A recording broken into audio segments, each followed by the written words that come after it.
Welcome to the podcast, everybody. Off air, we were just chatting. I said, obviously, I know the guy doesn't know him, but Vladimir Zelenski, very busy right now. The headlines that I have seen, because I made this video, have just been less influential in his interactions with world leaders. He's still obviously receiving a tremendous amount of support, but Germany won't turn off the gas and the oil from Russia. Long story short, because it would negatively impact Germany's economy. Mm-hmm. Now, certainly, if Germany cared equally for Ukrainian citizens and German citizens, they would they'd be like, oh, we'll take the economic hit, but nations are self-interested. And I don't know what's going on in the duration of their conversations, but the headlines are from Zelensky very critical of the people who aren't doing as much to help him. Mm-hmm. And as I was just reading these headlines, and he might be doing better behind the scenes, I just know that that's not influential. That's not effective. And I'm not faulting the guy because he's got a lot on his plate right now.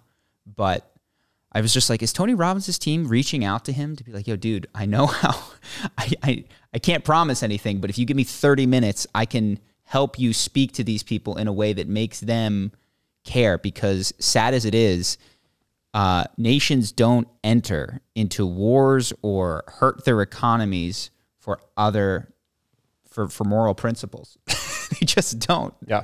So yeah, that was my only thought, is that and we were also talking about like Ben Simmons, who has been a chronic problem for the Sixers and now is on the Nets and hasn't played, and who knows if he's actually hurt.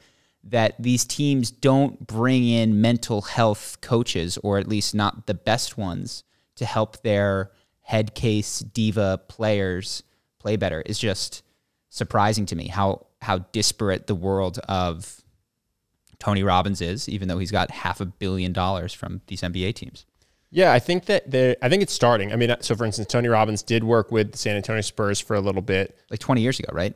With Dennis Rodman and, yes. and David Robinson. I don't know if it was 20. Yeah, I guess 20 years ago. Yeah, dude. It's a long time. And a friend of ours is actually the mental health or performance coach or assistant coach or whatever for the Clippers. So he moved. So now he's not. But so teams are bringing in people to try to figure out we've got all this money that we spend on helping players not get injured. How do we get them to feel clutch or not collapse after a bad shooting slump in the first half? So they're trying it, but I just think that they don't have faith that it matters that much. Yeah. I think the proof's not in the pudding. You know, the Seahawks were all about that, and they won a championship, and it's like, oh, this is the wave of the future, is the NFL is going to take this stuff seriously. And then, you know, they passed it when they should have run. They didn't win. They haven't been to a Super Bowl since, I don't think. And so they had 2 or 3 good years, right? 2 or 3 like excellent years. Yeah, and then kind of fell off, which is what all NFL teams do. So from the outside, it doesn't look like, at the time they're like, oh, this is why we're good. It's because we have this edge that other teams don't have. But now it doesn't look like that's the case. They don't seem consistently superior to other NFL teams that aren't prioritizing meditation. Phil Jackson was all about it. I mean, he was one of the greatest coaches ever for basketball, and he was all about, he would sage the room and have everyone meditate together. Is that true? Yeah. Oh yeah, he was deep into woo-woo. Well, I'm not even saying meditation, like mind clearing. That's nice. I'm talking performance coaching. Tony Robbins makes you, I mean, if you've seen his things, if our audience hasn't, when he does his interventions, he is incredibly good at reorienting people to make different things matter to them. Mm-hmm. So I imagine if he had Ben Simmons for a couple hours, it might take, he could get him angry and hungry to prove the doubters wrong, such that he was highly motivated to win, as opposed to like not lose. I think he could definitely have that effect on him. Sure. And for, you know, I mentioned Zelensky at the start of this. The guy's busy. I'm not saying that he should do this. I think it might be wise. 30 minutes to be like, how do I talk to Germany and their chancellor, prime minister, so that they care? And it's not criticism or horrible things are happening. It's obviously you've got to speak to their own self-interest, and you've got to find a way that this is going to negatively impact them, preferably immediately, if not down the line. Yeah, I would do that if I were a professional athlete. I think if Steph Curry hit a shooting slump, he should do that. Ben Simmons still shoots with the wrong hand. Yeah. So I think even if Tony gets him in there and he's like, oh, I'm going to do it, he still can't shoot a basketball at a high level for when defended by NBA defenders. And I think that's why it hasn't caught as much momentum is because it's not going to be the thing that makes you the best player in the league or wins you a championship, even though I do agree it would make Ben Simmons play better, which would help his team. But I think ultimately, because it's not the number one, people are still looking for other things and focusing on other things. Yeah. Anyways, that was not on my list. Did you want to, you mentioned this to me, the Don't Say Gay bill, which also has a separate name, but it's been effectively branded the Don't Say Gay bill by detractors from the bill in Florida. Yeah. The most fascinating thing to me about that is how differently different people would describe what's in the bill. Like you just grab two people, you're like, what does this bill say? And one says, oh, it's a very gentle, no grooming bill that's very much not punitive and it doesn't really change anything because it's only up to third grade. And other people go, it's incredibly homophobic. It's insanely transphobic. Bro, it's raising a generation of bigots. Like it's a 7-page bill or 11-page bill. I looked it up. It's very complicated. It's written in legalese. The first group of people, just to clarify, are now calling it the anti-pedophile bill. Like exactly. It's gone even more. No, and people don't know what's in it, is the truth. And actually, I mean this genuinely. Someone named it the anti-pedophile bill, perhaps because they knew it was persuasive. But there's an entire population of people who genuinely think that all the bill does is prevent pedophilia somehow. And there's another group of people who think that the bill says you can't say the word gay. And no one knows what's in the bill. That's the thing I find most interesting. Least of all me. No. Well, I tried to go to the source. I actually tried it. It is legalese, difficult for me. I'm not a lawyer. It's written in legalese. It refers to other documents in the education legislation of Florida. So it'll be like per this thing that's not even in this 11-page document. And I was just like, I don't live in Florida. I don't have kids. It'd be interesting to know the truth of this bill, but not so much that I'm going to study, tens and tens of pages from multiple bills from multiple links on the Florida government website, which is what I ended up trying to do. And I just went, I guess I will be one of the people that doesn't know what's in this actually. Yeah. Well, the fundamental question that I think can still be addressed is we have compulsory education, right? You have to go to school or not. You're truant. You have to at least be homeschooled. Like this is there are penalties for not doing this. What should the state be teaching kids and how much influence should voters and parents have over that curriculum, I think is the fundamental question. Well, this is the problem with not knowing what's in the bill. So some people are going, this bill is for K through third grade. I don't want you teaching sex ed anyway. So if you're going to teach about homosexuality and transgenderism and all that, if you're going to teach that in your curriculum, just wait till they're 12 when they're in 6th grade. By the way, I don't even want you teaching regular sex ed when they're in 3rd grade. Like some people are saying that. And other people are saying, this bill makes it so that if I am gay and a teacher, I can't, like my kids go, oh, how was your weekend? I can't go, oh, me and my husband went to a restaurant. That violates the bill. And what I'm saying is I don't know. I really tried to understand what was in the bill, but obviously those are two very different things. One says, hey, don't make a curriculum where it goes, we're going to teach addition in 1st grade, and then we're going to teach how anal sex works for gay couples. And other people are going, no, that's not what it is at all. It's literally just if I am trans, now I can't say that I'm trans to my students. I can't say, oh, please call me they. Well, even regardless of which of those it is, I think if we start, like, let's call it the Don't Say Evolution bill. And in a community in Alabama, they hate evolution. And they have the majority, and they do not want to teach that, humans descended from monkeys or whatever it is. It seems to me that the government is meant to serve the people, even if, and I'm not saying this is the case with this bill, they're wrong, bigoted, stupid. Well, there's a federal government, though, so that's not entirely true, right? And protect the individual's rights, as outlined in the Constitution, of course. No, but for instance, so let's say this, you were born through no doing of your own into a small community that believes that the earth is flat. Mm-hmm. It believes that anyone that's not the same skin color as you has a horrible IQ and is instantly evil and incapable of doing moral acts and should be put to death instantly, right? But you're just a baby. And then you go to a public school. Are they supposed to teach you that all that stuff's true? I think the federal government does step in and go, hey, we are under the impression the earth is round, and we teach that in all our schools. And I don't care if your town doesn't think that's true. Mm-hmm. When you go to a publicly funded school, that's what they teach. Well, here's the problem is you have to go to school. It's compulsory. You know what I mean? So like, I guess technically there's an opportunity for private schools, but I don't know what strictures you have to go through that. It just made me think about, you would draw the, I mean, surely, and we all would draw the line. If there was a religiously radical town that wanted to teach the ethics of lynching to children, I think we would say that shouldn't be in a public school. Well, here's the thing. Which public? Like, should the nation, and this isn't what happens in Florida. Clearly, like, I'm not voting on what some guy in Alabama is learning in his school. Let's say that the entire state of Alabama, to a person, believes, and this isn't the case, believes that. Go with New York, just so the people in Alabama. The entire state of New York thinks that you should. It seems like we have a system set up appropriately so that the government is not making decisions, because the government just is the people. It's supposed to be the will of the constituents, right? And even if they're dumb and wrong, which I'm sure we are in 100 ways in what we teach our kids in school. So the counter argument to that would be that the kids are already have to get educated by their parents in terms of all their outdated beliefs at home.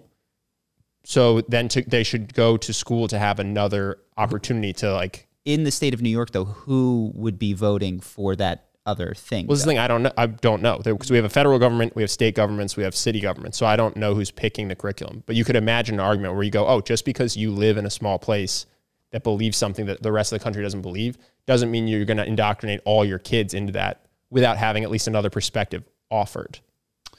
I actually think the system is set up. The problem with Florida is that it's divided, is my understanding. And this is, so the hypothetical that I gave is obviously not the case. We don't have 100% agreement on, well, I guess we do, on math. You know what I mean? That kids should learn this, that they should learn some of the presidents, that they should draw hand turkeys on Thanksgiving. We're close to 100 on that, and that's why there's not disputes.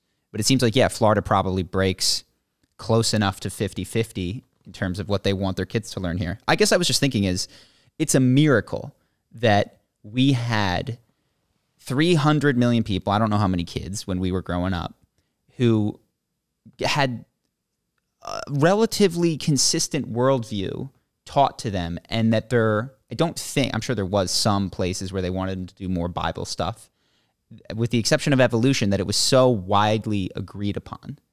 And it seems like I have a hard time with what I see on the internet believing that we're going to get back to a place where there's such wide agreement, even amongst communities, where it's like, yes, this is what I want you to teach my kid, to the degree where I feel... Well, but there probably was disagreement and just no internet. Maybe I was just young. I'm sure there were schools... I know evolution was the big one. I'm sure homosexuality was treated differently in different public schools in terms of you get in trouble if you bully someone versus people look the other way. I'm sure... One thing I feel confident about is that the problem of a divided country didn't magically like arise with the internet. I think it's just more obvious. And maybe it's getting worse because it's this vicious cycle of then you tune into your own echo chamber, Facebook or news cycle. But wasn't there always a Fox News and a CNN and they were always partisan? Yeah. I think probably the same thing was happening with gay marriage, but there just wasn't a Twitter.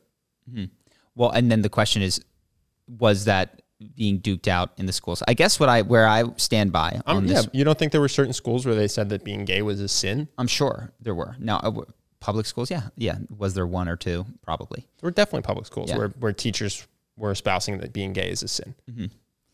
I guess whereas I thought about this, and I could be moved because haven't thought about it deeply, is that schools should be democratic in their curriculum. They should be locally democratic.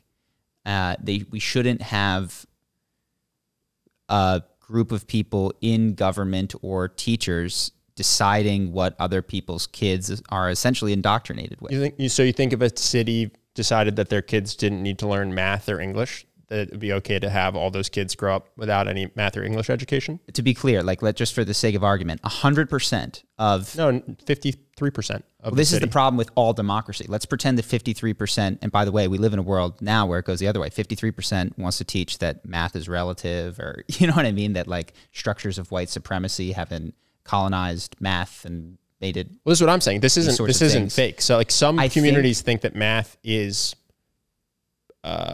patriarchal. Yeah. Or so, and you can imagine it going a either function way. of white supremacy. Yeah. I think it's a disservice to those kids to let their parents remove math from the curriculum, because then they're going to become adults that don't know math.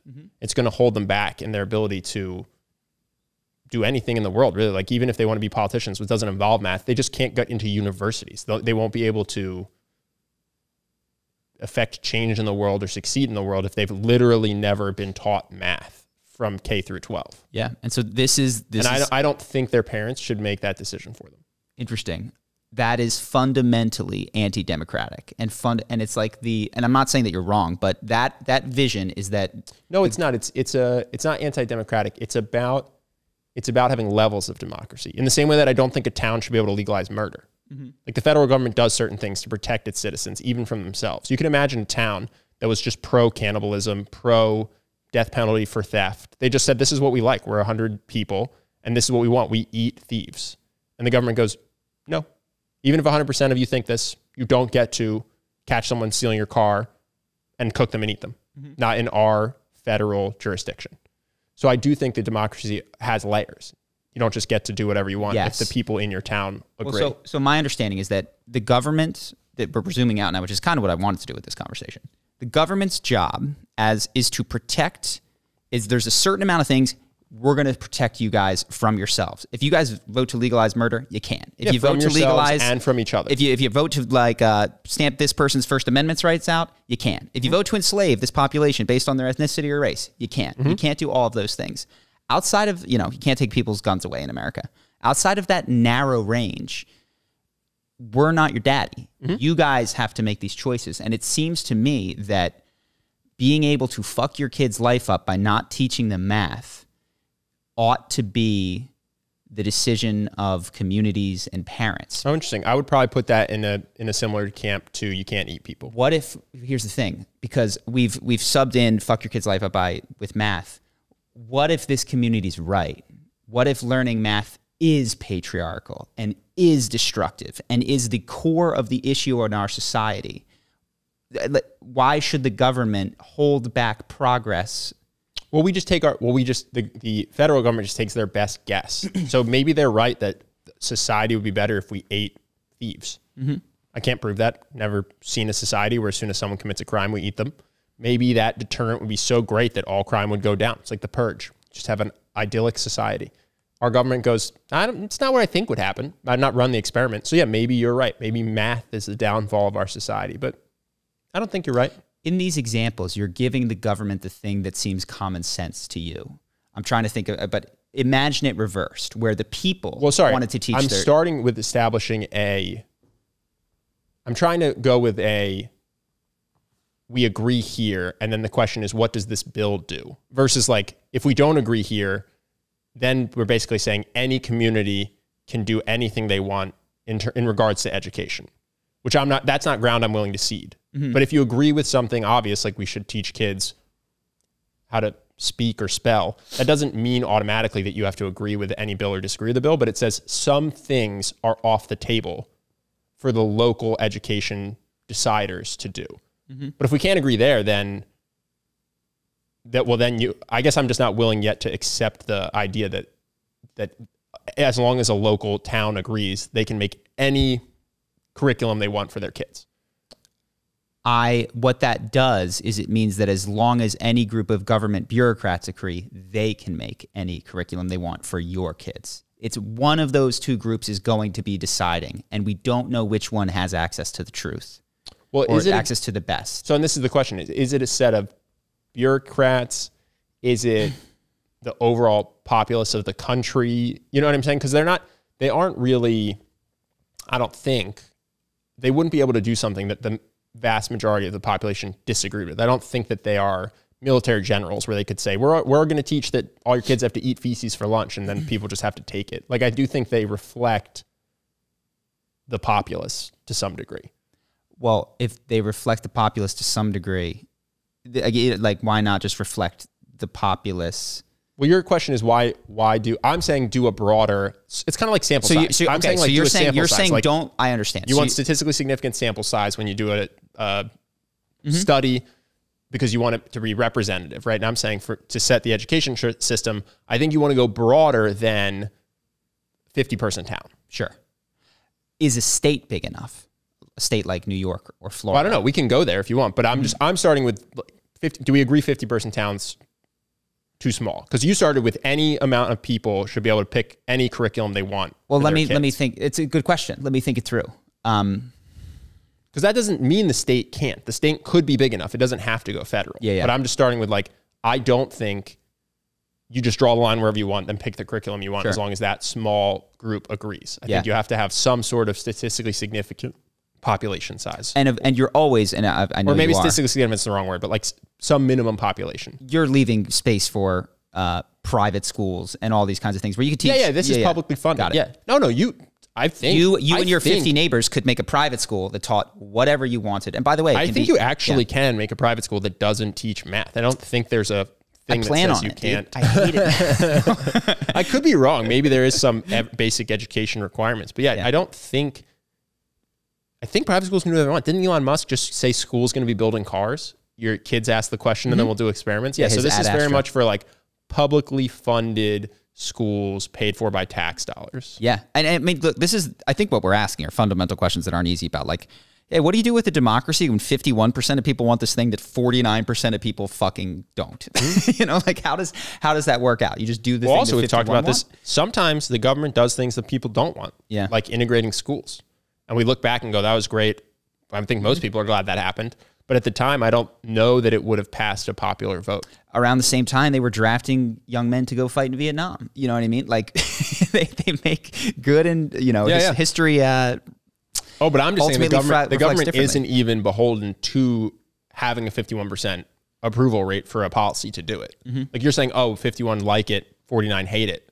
Sometimes 60% hate it. The government just goes, well, going to do it anyway. I think that was a case of what you were talking about, which is like federal law superseding state law when it comes to the protection of individual rights. I believe that was how integration occurred in Little Rock, for instance.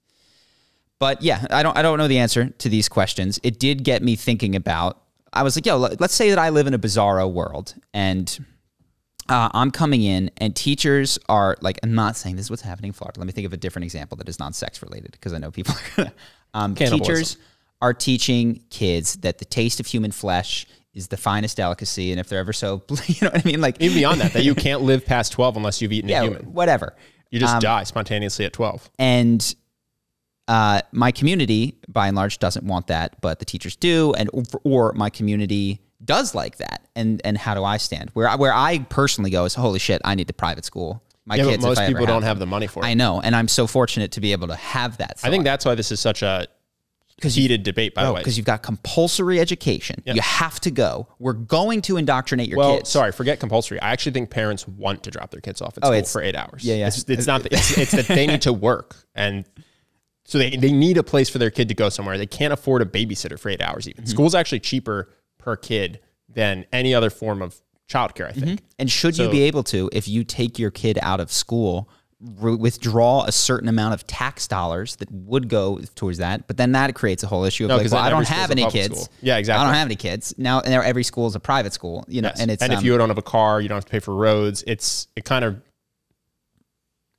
undoes the whole point public of the funding, general public funding thing. And I have a car, but I don't drive it a lot. Like that stuff gets very messy. So I think everyone's got to pay for public schools, or we radically change the government.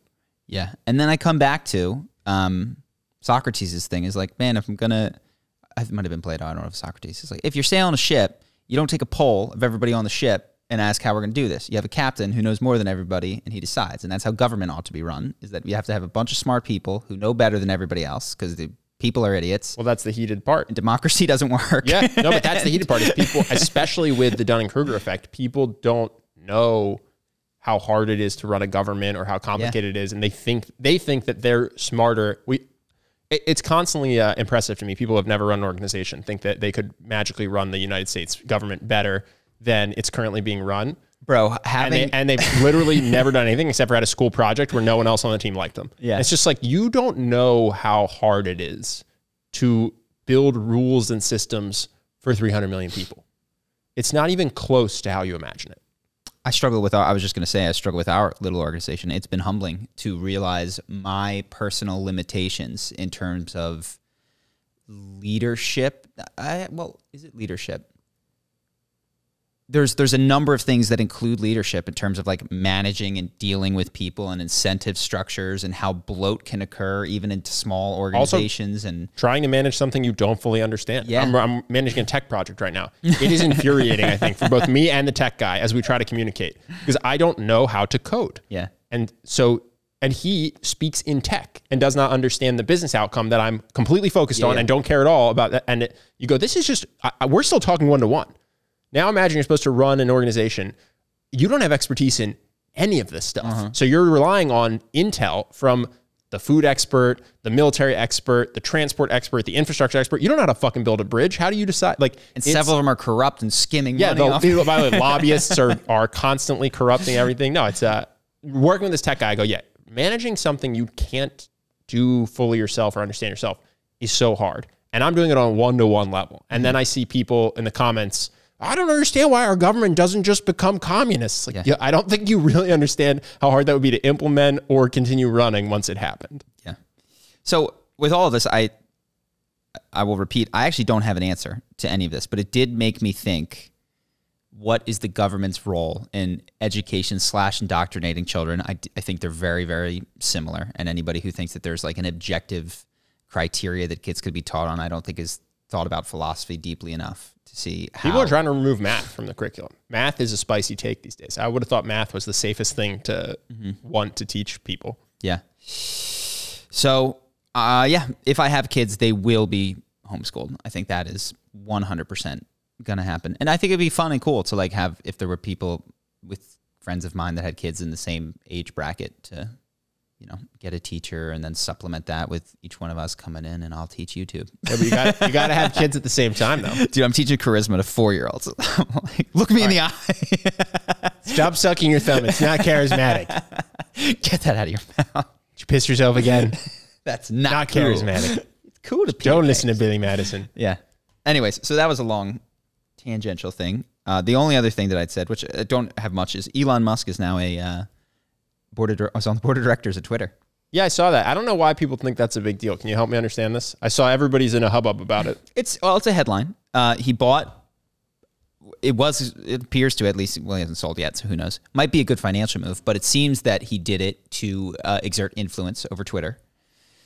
And that status quo, rich people running media companies and exerting influence, is literally what is happening at Twitter 3 days ago. Yeah. So I could be wrong and completely biased by the fact that I don't and have never used Twitter. Twitter seems like the least important form of media. That's an interesting question.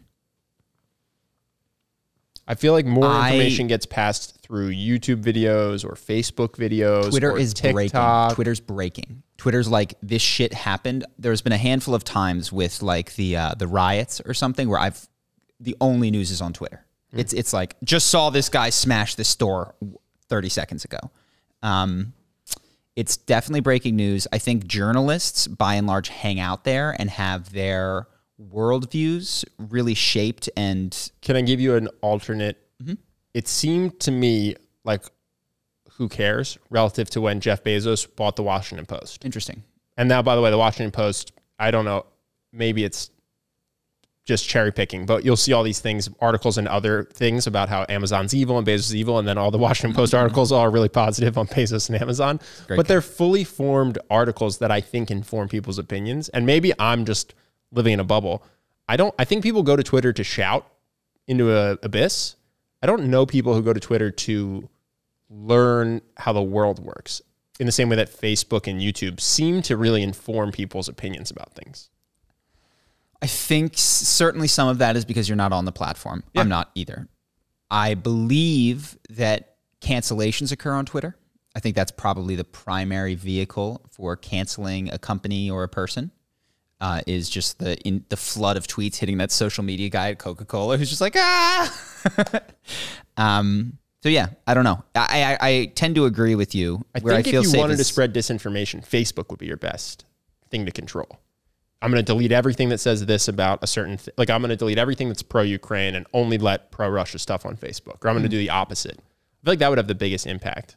I think that's probably more reflective of your personal. Well, I don't use Facebook, but you can remember using Facebook and you cannot remember using Twitter. So I don't know. I also saw Facebook was the one that everybody that's the one the government had real problem with in the election. So that's why I just assume it's the most influential because our government said it was the most influential. And I think Twitter's smaller. I think Elon would have had a harder time buying 10% of Facebook. Still could have done it. That was the other thing. Just the levels to this game where Elon steps in with like not a big deal. Yeah. Becomes a board of director on Twitter's with a thought. There's an interesting chart that I saw a long time ago. I can't remember, but it's got different company sizes, and it's like, Nike, Coca-Cola, and they're just minuscule next to Apple or these other. And you don't. No, the best thing, and I think whether you're okay with billionaires or you're against billionaires, it's very helpful to just understand the context. And I saw a very interesting little video that starts with like little squares represent 100 grand. And they go, this is a millionaire, and he has 10 of them. Yeah.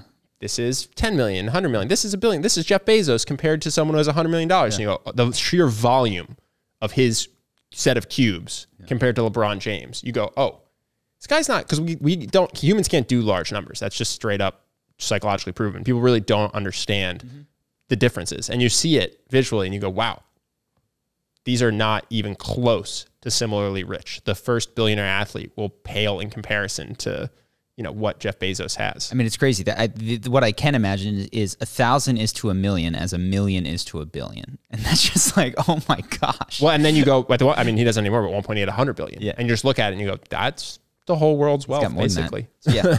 Anyways, that happened. What do you got? I wanted to talk to you about your Elden Ring experience. I thought people would find this interesting because it seemed like you hated it.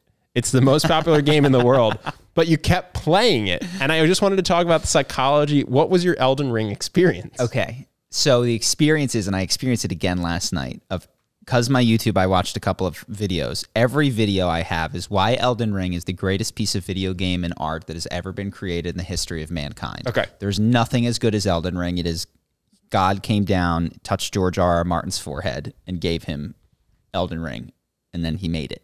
Got it. So my experience playing it is that it's brutal, and I say this as someone who isn't a Dark Souls fan and doesn't like horror movies. I really dislike the feeling of jump scares and of impending doom. Mm-hmm. And Elden Ring is the bleakest, not the bleakest, it's the bleakest game I've played. It's constant impending doom. It's jump scares potentially around every corner on purpose. Like, they put the guy in the corner around the thing, and there's these little, thank God for them, there's these little notes that players leave for one another that you can read because it's like an online game, which is like, beware left. And that's the only thing that keeps me sane in these games, because otherwise every single corner I'd be terrified of. So my question is, what kept bringing you back to it? Because it sounded like it was an unpleasant... The belief that the enjoyment was around the next corner was what brought me back to it. And there was parts of it where I enjoyed, where I over-leveled my character, and then it felt to a level that I could handle. And if clearly people out there are going that I just need to get good. But yeah, that brought me back, was the belief that if I just was over-leveled and I found a rune exploit, which I did, and that the game would become more enjoyable. And it did, marginally. And also that you see this world, and as somebody who played Breath of the Wild and loved the exploration, loved the feeling, and I like that about Elden Ring.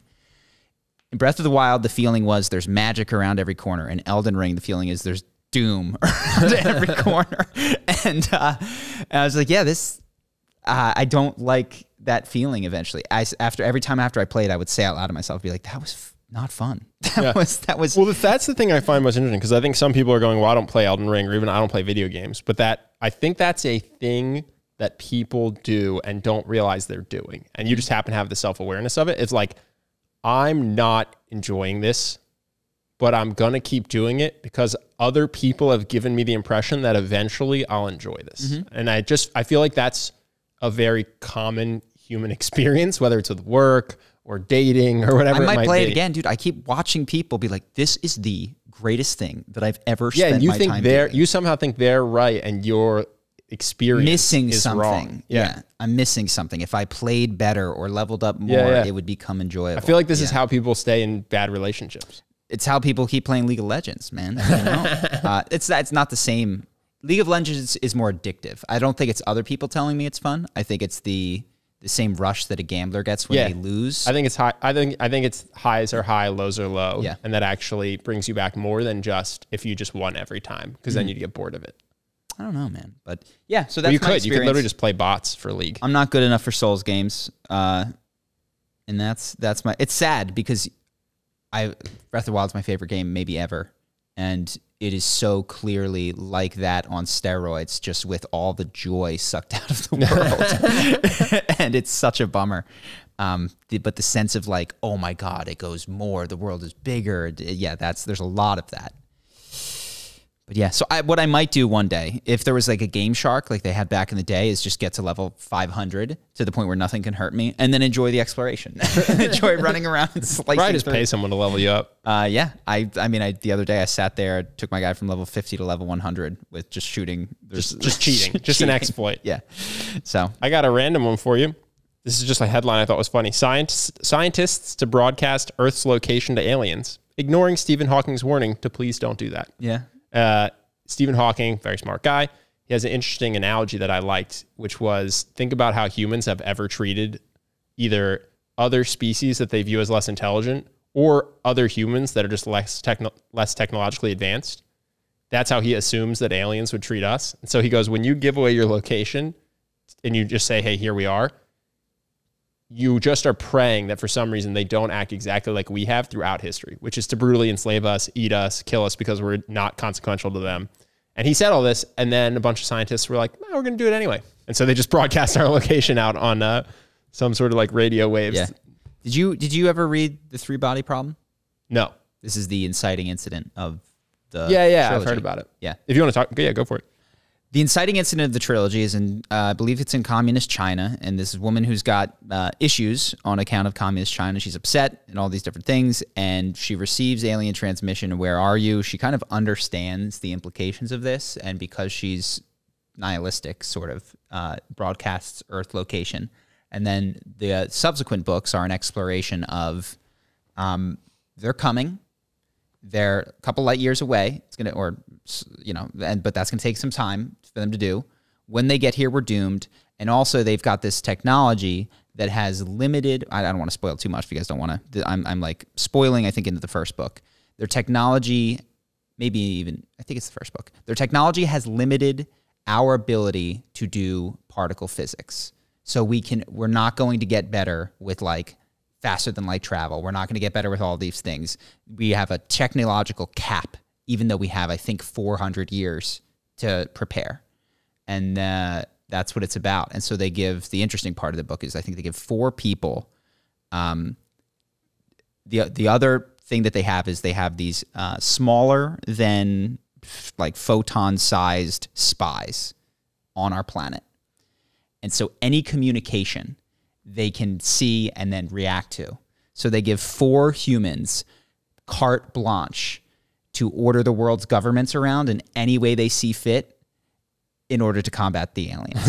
And so that's the interesting part, is you follow one character who was given this power, and it's like, what is he going to do? He can't ever write anything on paper that is like obvious. He's got to keep it all in his head.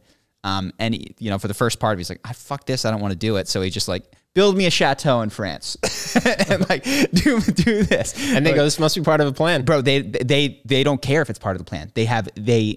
Whatever he does, that's the only way this works, is if they do not question a thing that he says. And so those are the books. Yeah. Nice. Sounds interesting. Yeah. The D&D guys are not D&D. Dave and Dan from Game of Thrones are making it. And they're very good at adapting books. They're making a TV show. Very good at adapting books. Terrible at writing their own. So they'll probably do a good job. I found the Hawking argument persuasive, which is like, I don't know why. You just look at how we treat animals. I don't know why we think that they're going to come give us their technology and, usher us into a new age of peace and prosperity. That's the thesis of the book. Yeah. Yeah. So I found that persuasive. Yeah. Another future thing. Have you ever heard the futurist idea that the next major resource is going to be drinkable water that we fight over? Do you remember Quantum of Solace? James Bond? I didn't see it. The next wars will be water wars. Yeah. So you've heard that idea, like oil. That's 20 years ago. Yeah. So apparently a guy named Cody Frazen has invented hydro panels. They just make water out of air. So you can produce drinking water anywhere on the planet. So water will not be whatever the next wars are about. Suspicious of the viability of those, but they have them. You can literally get them for your house right now. Interesting. It's just slightly less convenient because you can just go to the store and buy water, but they make water that tests to be as good as bottled drinking water. Interesting. You just pull it out of air. I watched a guy goes, yeah, it's kind of noisy. I don't need to because we don't have water. It's just it solves a problem that he doesn't have because he lives in a city in the U.S. But yeah, does it work in deserts? Probably not. You know what I mean? Like, well, Israel has technology that makes water in deserts. Desalination is what they have. I thought they'd take. Oh, I thought they pulled it from the air. I could be. I have no idea, but my impression is that they have a boatload of salinated water. Yeah. They definitely do. Well, I thought it was, hey, listen, for everybody who thinks the world is going to end in 1,000 ways, I thought it was nice. One way that it might not end. Nice bit of news to know we won't all dehydrate to death. Cool. And the last one we talked about before, how tradition often serves a purpose. You know, you talked about how when they were hunting deer, they would break clay over a fire to determine what direction to go. And it seems like a crazy thing to do because we don't believe that clay has wisdom in it, but actually it just keeps you random because humans are so bad at random. So anyway, there's another Native American practice. California banned Native American fire practices. California Native Americans used to do controlled brush fires, and we said, hey, stop that. And now we have giant uncontrollable brush fires. And so we're bringing back Native Americans to consult on how to help us prevent wildfires. Wow. Which I think is interesting. So we're like, our bad. That's our bad. We were wrong. You were right. Hopefully the oral tradition survived and they have some idea of how it was done. Yeah. Interesting. I just thought that was cool and interesting. Instead of bringing in a guy with a PhD in biology or wildlife or whatever, they just go back to the Native Americans. They said, you guys had this figured out. We kind of fucked it up by stopping you. Can you help us reinstitute what you were doing? Because our wildfires are horrible now. Yeah. That's the thing about the area that we live in is you will burn down if you live here for 20 years. It's just a guarantee that the fire will burn you or your neighbors down. I think that's 100%. Cool. Is that it? We got some questions? Yeah, I got one. All right. So have you considered the structural problematic aspects of charity, which also applies to charity water that you promote and donate to? Should NGOs take on the fundamental responsibility of governments? Does that enable governments to neglect people and reduce the citizens' drive to demand better services from the government? For example, Uganda was planning to spend $700K on the funeral of a politician, most of it inflated costs and excuses to steal money from the government. At the same time, charity water is there building wells for water. It's absurd, in my opinion. Wish you would also discuss different sides about charity and charity water. Yeah, so my impression, and I could be wrong, is that if charity water stopped digging wells, whatever government official is stealing money by having a funeral for somebody and then skimming off the top is still going to do that. I think often what happens period, is people accumulate wealth at the top and don't really care about their citizens. This is what happens in Russia, right? All the oligarchs are there. And then in the meantime, the citizenry isn't, their life isn't made materially better suddenly because the people at the very top get wealthier. So I don't think you would see less corruption if you saw less charity. It's almost like the governments predate the charities. Like the governments don't solve or create a problem. Yeah, that's a great point. Charity water started existing 20 years ago. They come in because, so like this idealized version of a government that is supposed to help its people. Yes, great, wonderful. That's never been the whole story of government. And so charities are created after as a reaction to the failings. Well, yeah, you made the point beautifully, I thought, which is that there was a point where there were no charities and people weren't getting water from government-funded wells. They were just not getting water. Look, there's a bunch of charities that cropped up after Russia invaded Ukraine in order to help the displaced Ukrainians because the governments of Russia and Ukraine are, and I'm not, you not necessarily blaming the Ukrainian government in this case, failing to protect Ukrainian citizens. I I think there's this strange conception of governments as omnipotent. They're just people, and so are charities. They're just people. Yeah, but I don't think that governments get less corrupt when charities pull from their country. No, like that pressure would. Yeah, I totally agree. I also think even separately, even if the government is great, let's say every government is very pure in terms of how they allocate their resources.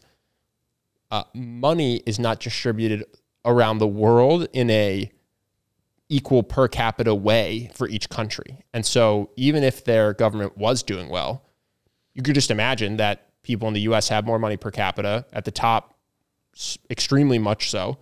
And the country, if its only resources are the taxes that its people pay, has more demand for things like water or stomach parasite medicine or malaria nets or whatever it might be than the tax resources of the country can bear.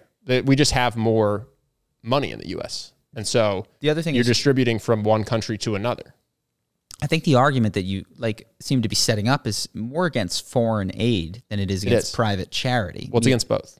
No, well, just to be clear, like I get why you wouldn't do foreign aid to Uganda if it's a bunch of corrupt officials who are going to blow money and skim off the top and waste, because in the hope that it filters down to the people. But giving money to Charity Water, if you trust them as a non-corrupt organization who will literally dig a well, seems the only sensible way to help those people, given that they're surrounded by corrupt bureaucrats. Yeah, I don't want to strawman the alternative, but I don't think the people are better off if Charity Water stops, and I don't think that the local government would proportionately start taking care of them. Let's just do it. How many North American NGOs are active in North Korea? 0. Is the government reacting and responding in a way that indicates that level of pressure? No, not at all. Like, the people of North Korea would be better off with North American NGOs for the malnutrition and all the crap that's going on there, but we just can't get access to it. So I feel very strongly, more so after this question, that charities are important to step in for the failings of governments that are independent of the existence of charities. Yeah. Now, if you want to say not all charities are created equal, some 100% are maybe claiming to do things that they aren't, and they're literally committing crimes and stealing the money instead of donating it. Sure, that probably happens. Some are just inept or pick bad causes, or they are ineffective at helping the cause that they are raising for. Sure. But that just, to me, highlights the importance of picking the right charity. There was a final question to this? I just don't know if we answered it all. Wish you would talk about the different sides about charity and Charity Water. The different sides. I think this person is under the impression that charity that there's an argument that charity is bad and that no one should do it. Okay, I'll steel man the argument. It's tough to do. The argument against charity is that the energy being poured into non-governmental organizations ought to be poured into the public option in order to improve them. So, like, rather than donate to an American NGO, demand more of the public institutions around you. And I see that as potentially being more viable an argument in the United States of America, where you might have a more responsive government. Oh, but I have two counter arguments to that, which is that you've already said that the government is corrupt and not spending funds in the way that you like. I don't think. Well, it's to not give them money. It's to lean on. Sure, them. but I'm just saying you've already highlighted that they misappropriate funds, and not all countries have the same amount of wealth, and their citizens don't have the same amount of wealth. They don't have the same tax revenue. They don't have the same. So I don't think that's the best way to operate. If you're living in the U.S. and you have shelter and food, is to go, oh, those other people that have it worse than me, they should lean on their governments to do better. Well, what's I guess interesting is that, like, it's just big government, small government. Like, you can just call Charity Water government if it helps you, and their constituents are the people in Africa and their taxpayers are people in America, and the board of directors are the board, their senators are the board. Like, it's just big versus small. And I think the problem, there's benefits to large governments. They can have big armies, they can do big projects. The drawback clearly is that corruption is a guarantee the bigger you get. bureaucracy is a guarantee the bigger you get.